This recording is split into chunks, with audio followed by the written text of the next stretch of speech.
Hello, welcome to the Self-Learning Podcast by Dr. Sushma Singh. Let us start discussion on Chapter 1, Constitution, Why and How.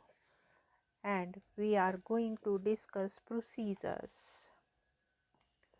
The importance of public reason was emphasized in the mundane procedures of the Assembly as well as the Constitution Assembly had 8 major committees on different subjects. Usually Jawaharlal Nehru, Rajendra Prasad, Sardar Patel, Maulana Azad or Ambedkar chaired these committees. These were not men who agreed with each other on many things. Ambedkar had been a better critic of the Congress and Gandhi, accusing them of not doing enough for the upliftment of scheduled caste. Patel and Nehru disagreed on many issues. Nevertheless, they all worked together. Each committee usually drafted particular provisions of the Constitution, which were then subjected to debate by the entire Assembly. Usually, an attempt was made to reach a consensus with the belief that provisions agreed to by all would not be detrimental to any particular interest. Some provisions were subjected to the vote, but in each instance every single argument, query or concern was responded to with great care and in writing. The Assembly met for 166 days, spread over 2 years and 11 months. Its sessions were open to the press and the public alike. Inheritance of the nationalist movement. But no constitution is simply a product of the assembly that produces it.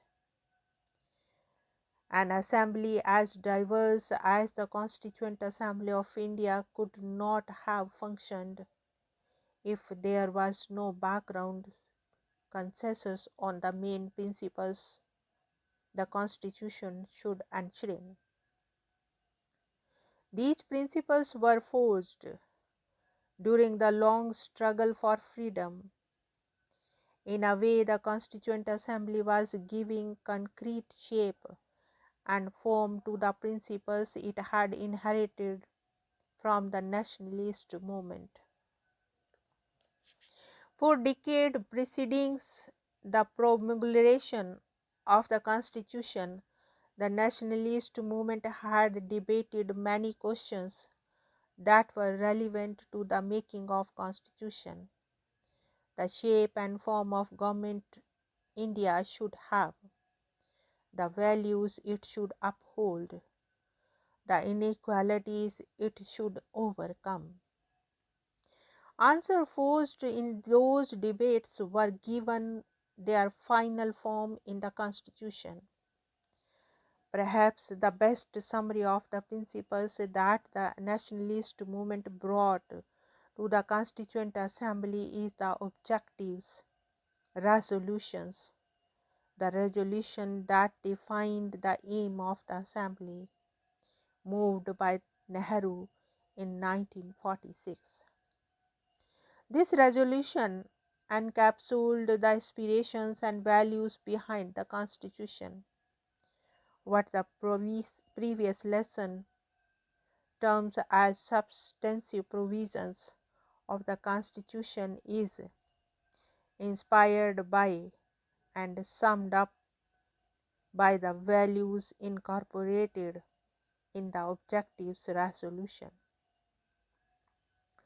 Based on this resolution, our Constitution gave institutional expression to these fundamental commitments: equality, liberty, democracy, sovereignty, and a cosmopolitan identity. Thus, our Constitution is not merely a maze of rules and procedures, but a moral commitment to establish a government that will fulfill the many promises and the nationalist movement held before the people. Now let us discuss institutional arrangements. The third factor ensuring effectiveness of a constitution is a balanced arrangement of the institutions of government. The basic principle is that government must be democratic and committed to the welfare of the people. The Constituent Assembly spent a lot of time on evolving the right balance among the various institutions like the executive, the legislature, and the judiciary.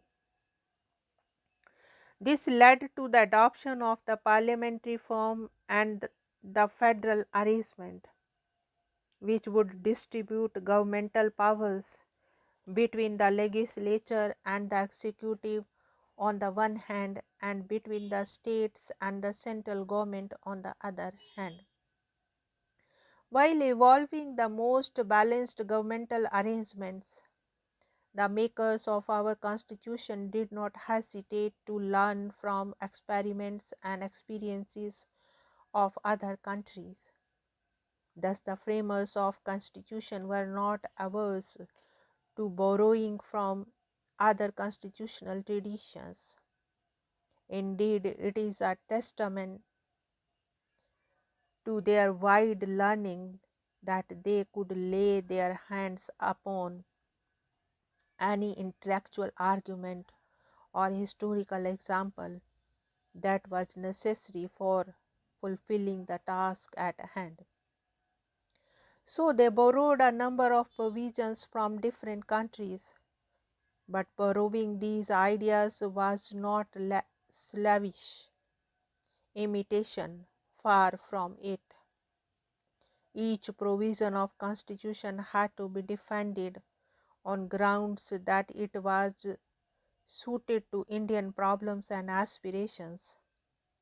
India was extremely lucky to have an assembly that, instead of being parochial in its outlook, could take the best available everywhere in the world and make it their own.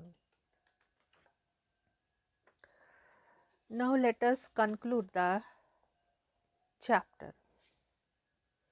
It is a tribute to the wisdom and foresight of the makers of the Constitution that they presented to the nation a document that enshrined fundamental values and highest aspirations shared by the people.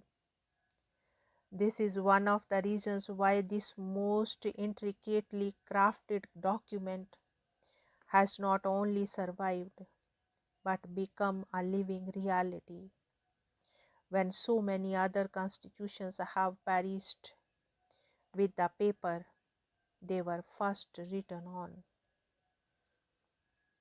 India's constitution is a unique document which in turn became an exemplar for many other constitutions, most notably South Africa. The main purpose behind the long search that went on for almost 3 years was to strike the right balance so that institutions created by the Constitution would not be efforts or tentative arrangements, but would be able to accommodate the aspirations of the people of India for a long time to come. You will know more about these arrangements through the study of the remaining chapters in this book. Now let us wind up the session, and we have come to the end of the chapter. Thank you very much for engaging yourself with the Self Learning Podcast.